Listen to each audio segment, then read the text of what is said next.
فيا أيها الرجل منه شفاعة صلوا عليه وسلموا تسليما. Alhamdulillahi Rabbil Alamin. Alhamdulillah, syukurillah, nikmatillah, wala haula wala quwata illa billah. Asyhadu an la ilaha illallah wahdahu la syarikalah, wa asyhadu anna Muhammadan abduhu wa rasuluh. Allahumma sholli wa sallim wa barik ala sayyidina Muhammadin fil awwalin wal akhirin, wa sholli wa sallim wa barik ala sayyidina Muhammadin fi kulli waqtin wa hin. Wa salli wa sallim wa barik ala sayyidina Muhammadin fil malaila ala yaumiddin. Subhanaka la ilma lana illa ma'alamtana innaka antal alimul hakim. Rabbi shrah sadri wa yassir amri wahlul 'uqdatam min lisani yafqahu qawli. Ala ya'lamu man khalaqa wa huwa latiful khabir. Fakasyafna angka gitu aka pabasraka yaumal hadid. Amma ba'du. Usikum wa nafsih bitaqwallahi faqad fazal muttaqun. Bapak, Ibu, saudara-saudari dan anak-anak yang dimuliakan oleh Allah Subhanahu wa taala, marilah kita sama-sama memanjatkan puji syukur kepada Allah Subhanahu wa taala atas segala nikmat Islam, iman, ihsan, wabil khusus sehat afiah, sehingga kita bisa dikumpulin lagi nih, ngaji lagi, ta'lim lagi, belajar lagi, khususnya untuk agama kita, akhirat kita, dunia kita, harta benda kita dan keluarga kita. Serta salawat salam semoga tercurah kepada Nabi besar Muhammad sallallahu alaihi wasallam berserta para sahabatnya yang agung, alil baitnya yang dicintainya, khususnya umatnya di akhir zaman. Nah, amin ya rabbal alamin. Saudara-saudari yang dimuliakan oleh Allah Subhanahu wa taala, tak lupa juga kita berterima kasih kepada guru-guru kita, wabil khusus guru-guru agama yang telah bimbing kita pelan-pelan minazulumati lan nur, daripada dulunya kita nggak tahu apa-apa sehingga kita tahu, kita belajar tentang sholatnya, wudhunya, tentang hal-hal yang wajibnya dulu. Semoga beliau yang mengajar dan kita yang diajar diampuni segala dosa-dosanya, dihapuskan segala hilaf-hilafnya, amal ibadah kita diterima oleh Allah Subhanahu wa taala nanti di yaumil qiyamah. Amin ya rabbal alamin. Alhamdulillah Rabbil Alamin. Pada malam hari ini kita masih mengaji kembali, yang dimana kita belajar tentang akidah kita, tauhid kita pelan-pelan, dan dasar-dasar kita, yakni kitab Al-Hikam karya Ibnu Athaillah Iskandari rahimahullahu ta'ala. Hari ini kita masuki pasal berapa? 11, ayat 11 di halaman 9 11, yang dimana saudara-saudara yang dimuliakan oleh Allah Subhanahu wa taala, kita sudah memasuki pasal nomor 11, yang bila mana pasal ke-1 sampai 10 yang lalu kurang jelas, kurang paham, mohon di sharing bersama sehingga kita bisa belajar kembali gitu, karena kita ngaji harus dari bab per bab gitu. Gimana? Apa bingung? Apa udah capek karena kerja? Ya, disantai dulu, santai. Kalau nggak ada kita mulai pelan-pelan. Bismillahirrahmanirrahim. Al-hikmatul hadiyata asyarata minal hikamil ataiyah. Qala al-imam al-alama asy-syekh Tajuddin Ahmad ibn Muhammad ibn Athaillah Iskandari rahimahullahu ta'ala wa nafa'ana bihi wa bi barakatihi wa bi ulumih. Qala syekh, katanya, idfin wujudaka fi ardil humul, kuburlah wujudmu atau eksistensimu di dalam bumi kehinaan atau kerendahan atau ketiadaan. Fama nabata mimma lam yudfan lam yatimmu nata'iju. Maka segala sesuatu yang tumbuh namun tidak ditanam dengan baik tidak akan sempurna buahnya. Wallahu a'lam bishawab. Segitu dulu yang akan kita bahas.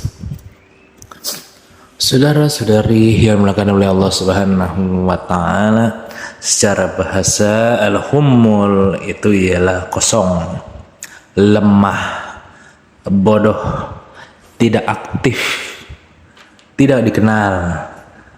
Yang dalam makna ini atau fasal ini Syekh Ibnu Taimiyah Sekendari bermakna kerendahan atau ketiadaan gitu.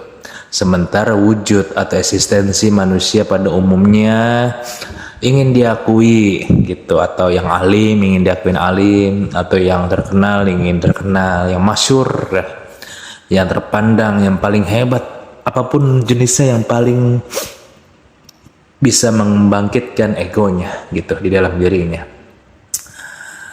Saudara-saudari yang dimuliakan oleh Allah Subhanahu wa taala, pada dasarnya mengaji itu atau bersuluk itu ialah proses menumbuhkan jiwa kita, membangkitkan jiwa kita. Adapun jiwa bagaikan pohon yang tumbuh, jiwa harus ditanam, dirawat agar dapat tumbuh dan berbuah dengan sempurna.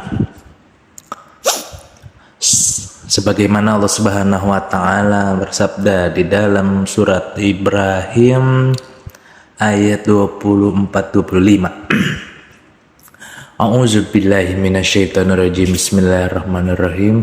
Alam tara kaifa daraballahu masalan kalimatan thayyibah ka syajarata thayyibah asluha sabitu wa far'uha fis sama' tu'ti aqul laha kullahinin biizni rabbaha wa yudribullahu al-amsala linnasi la'allahum yatazakkarun.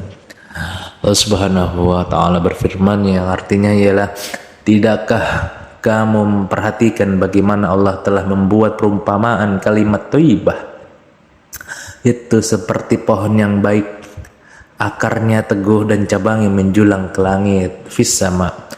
Pohon itu memberikan buahnya pada setiap musim dengan seizin Rabb-nya. Allah membuat perumpamaan itu untuk manusia supaya mereka selalu ingat, gitu saudara. Saudara-saudara yang dimuliakan oleh Allah Subhanahu wa taala, kita tidak akan mampu mengenal siapa diri kita, buah takwa apa yang harus kita hasilkan kecuali Allah memberikan petunjuk dan pertolongan. Selama ego kita masih mengatur siapa diri kita, apa yang kita inginin, sementara itu Allah Subhanahu wa taala lebih paham, Allah lebih tahu tentang diri kita yang sesungguhnya gitu. Saudara-saudara yang dimuliakan oleh Allah Subhanahu wa taala, maksud daripada hikmah nomor 11 ini masih berkaitan juga dengan yang kemarin tentang amal jasad dan amal lahir batiniah, yang dimana ruhnya ialah ikhlas gitu. Yang dimana kita tulis dulu pelan-pelan. Yang pertama ialah sembunyikan amal ibadah engkau, gitu maksudnya. Jadi yang dimaksud ketiadaan di sini atau humul di sini ialah sembunyikan amal ibadah engkau, gitu. Apa dua syaratnya? Siapapun orangnya, siapapun manusianya, bila mana dia melakukan yang dua ini, tentu dia menyembunyikan amal dan ibadahnya. Yang pertama ialah waktu beramal jangan kelihatan orang. Waktu beramal jangan kelihatan orang. Yang pertama.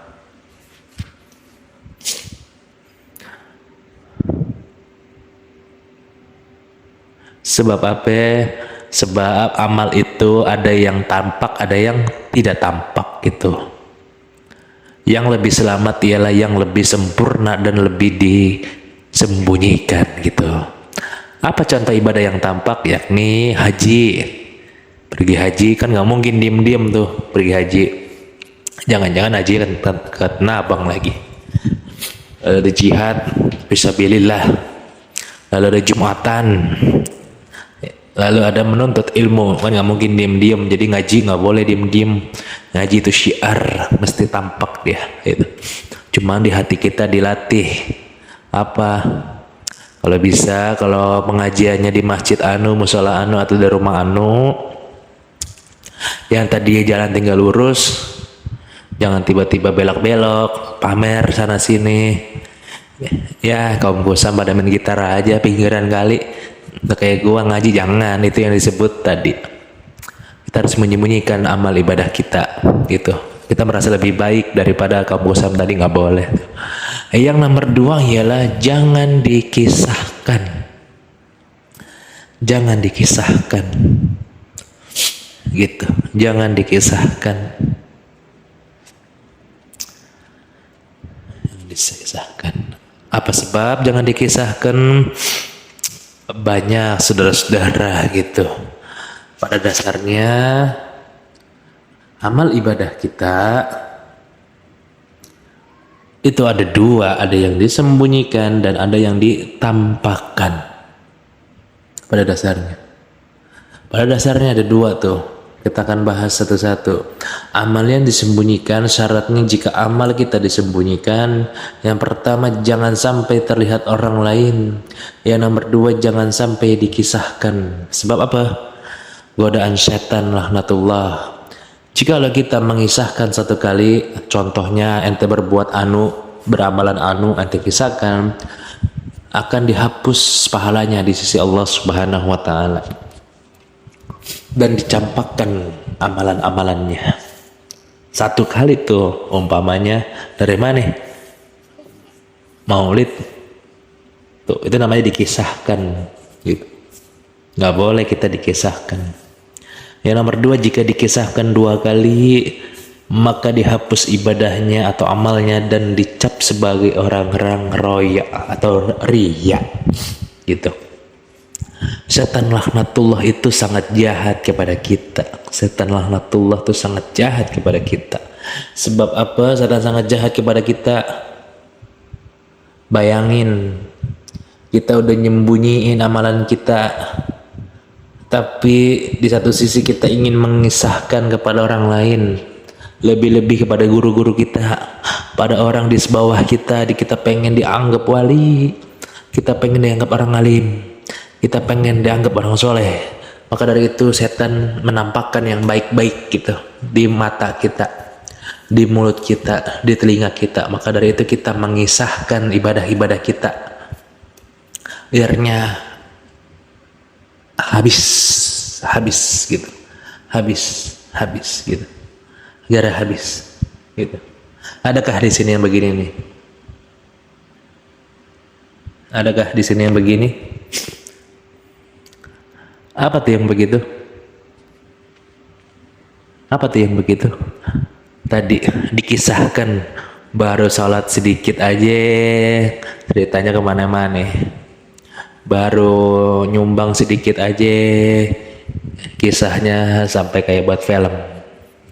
Baru umroh aja laganya selangit. Katanya begini, begitu di sana tuh diceritain semuanya tuh. Padahal itu setan laknatullah seneng itu kayak tadi tuh. Ini manusia kena nih jebakan aneh nih. Contohnya yang paling nyata di masyarakat ya sembahyang sunnah di masjid. Baik gak? Baik. Sembahyang sunnah di masjid baik. Akan tetapi lebih baik lagi di rumah gitu. Di rumah. Lebih baik lagi di rumah. Saudara-saudara yang dimuliakan oleh Allah Subhanahu wa taala, tadi kita sudah dijelaskan oleh Syekh Ibnu Al-Iskandari, kita bisa terkena orang riya. Gitu. Kita bisa terkena orang riya. Sebab apa? Orang yang riya bisa dihilangkan dengan cara 2. Yang pertama ialah menghilangkan riya semampunya sambil ibadah dan berdoa gitu. Jadi dia beria itu semampunya, udah sedekah setinggi-tingginya sampai dia ibadah, sampai dia bagaimana sambil memohon berdoa kepada Allah Subhanahu wa taala. Yang nomor 2 ialah amal seria-rianya lalu istighfar. Astagfirullahaladzim. Astagfirullahaladzim gitu. Sebab apa? Sebab orang ria juga bermanfaat buat kehidupan kita. Apa itu dasarnya orang ria bermanfaat? Yang pertama, dia bangun masjid. Yang kedua, dia nyumbang yatim dan duafa. Yang nomor 3, bangun jembatan. Bingung ya kan gitu ya, orang ria kemanfaat. Tapi benarlah itulah di masyarakat kejadiannya, orang-orang yang nyumbang masjid rata-rata ria, tapi kebangun masjid kan gitu. Kalau kita kan pengennya sedih mulu, pengennya pasir sama semen turun dari langit, nggak bisa gitu.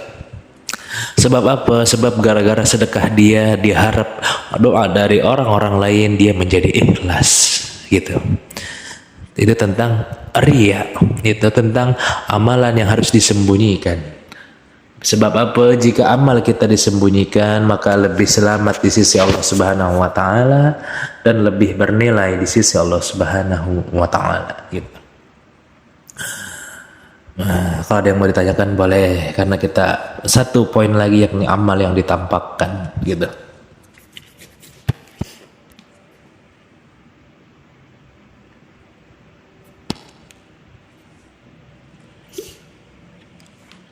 Gimana? Kalau ada yang mau ditanyakan boleh. Santai. Jangan sampai nih saudara-saudara kita mengisahkan amalan-amalan kita, hal-hal yang tadinya kita jaga erat-erat tiba-tiba blong gara-gara tadi setan lanatullah tuh yang godain.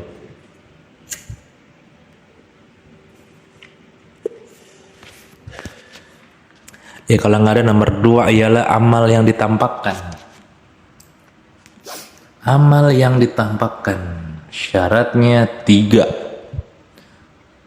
syarat jika amal ditampakkan. Amal yang ditampakkan kayak tadi tuh haji nggak mungkin diem-diem, Jumatan juga nggak mungkin diem-diem, jihad di jalan Allah Subhanahu wa taala nggak mungkin sembunyi-bunyi, menuntut ilmu juga.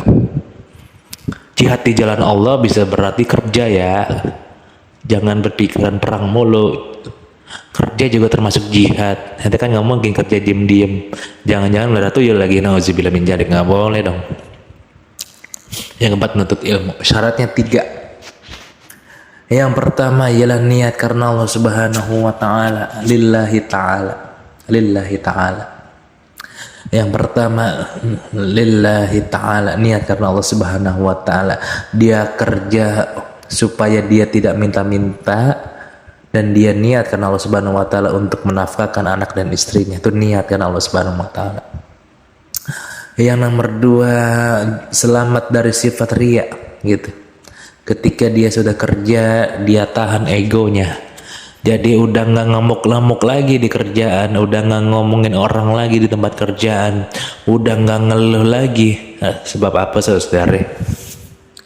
Yang namanya kerja sama orang pasti capek, pasti lelah. Kenapa kita tidak paham itu? Gitu maksudnya. Kita pengennya enak, nggak bisa gitu. Yang nomor 3, jangan sampai nih orang lain sakit dengan amal yang kita kerjakan. Jangan sampai orang lain sakit dengan amal yang kita kerjakan. Gara-gara baru bisa sholat kodok doang, langsung ditunjukin di masjid. Padahal udah diajarin sholat kodok di rumah. Akhirnya orang lain sakit gara-gara amalan kita. Sebab apa? Ribut. Gara-gara di sholat kodok doang pada ribut di masjid. Padahal ya emang susah juga orangnya, tambeng gitu. Ada orangnya di sini, ya mau cocok kali kan gitu, nggak tahu dah. Gitu. Saudara-saudara yang dimulakan oleh Allah Subhanahu wa taala, amal itu bagaikan biji, hati itu sebagai tanah, dan ria itu sebagai ulatnya gitu. Bila mana amal kita tidak meresap di dalam hati kita, ria-ria atau ulat-ulat tersebut akan menggerogoti amalan-amalan kita gitu. Gimana? Kalau ada yang mau ditanyakan boleh, pelan-pelan aja gitu. Intinya mah ini gitu, kalau udah beramal jangan sampai cerita sama orang lain, jangan, ceritanya sama Allah aja gitu. Sebab apa tadi tuh, setan paling demen dah. Umpamanya nih gini, ada ahli zikir, dia cerita dah. Atau bahasanya apa sih tuh, kalau bahasa inian tuh, bahasa online shop apa sih ya, begitu dah, testimoni ya, bahasa online shop testimoni gitu. Baca ini tembus, baca ini tembus, itu namanya cerita. Dia itu berarti amalnya dia dicampakkan di dunia ini gitu. Ente baca-baca gituan, hidup ente kayak udah enak aja. Ingat, ente tuh bukan orang punya. Beli-beli gituan pakai duit, jangan. Yang bener aja udah ngajinya, kerjanya gitu. Gitu. Ada lagi kah yang bertanya? Kalau nggak ada lagi, Assalamualaikum, wallahu a'lam bishawab. Bila mana saya salah kata dan perbuatan, mohon dibukakan pintu maaf. Gambar maksud nyindir, cuman ngingetin, negesin, terutama orang-orang yang kolot, yang orang-orang yang batu. Kalau udah dibilangin masih nggak percayaan. Wabillahi taufiq wal hidayah. Wassalamualaikum warahmatullahi wabarakatuh. إلهي لست للفردوس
ربي ومولودنا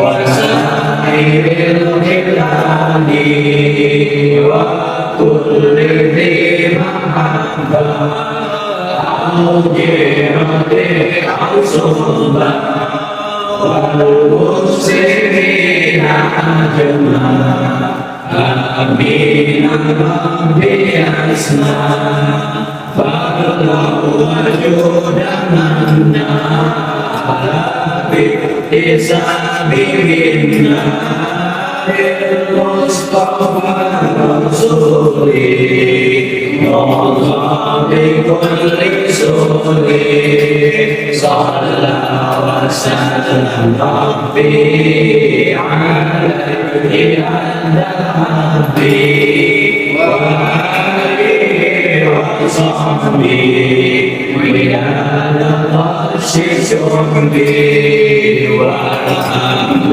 لله في البدع والأنهار سبحان الله والحمد لله ولا إله إلا الله الله أكبر سبحان الله والحمد لله ولا إله إلا الله الله أكبر سبحان الله والحمد لله ولا إله إلا الله الله أكبر ولا حول ولا قوة إلا بالله العلي العظيم صلى الله على محمد صلى الله عليه وسلم صلى الله على محمد يا ربي صل وسلم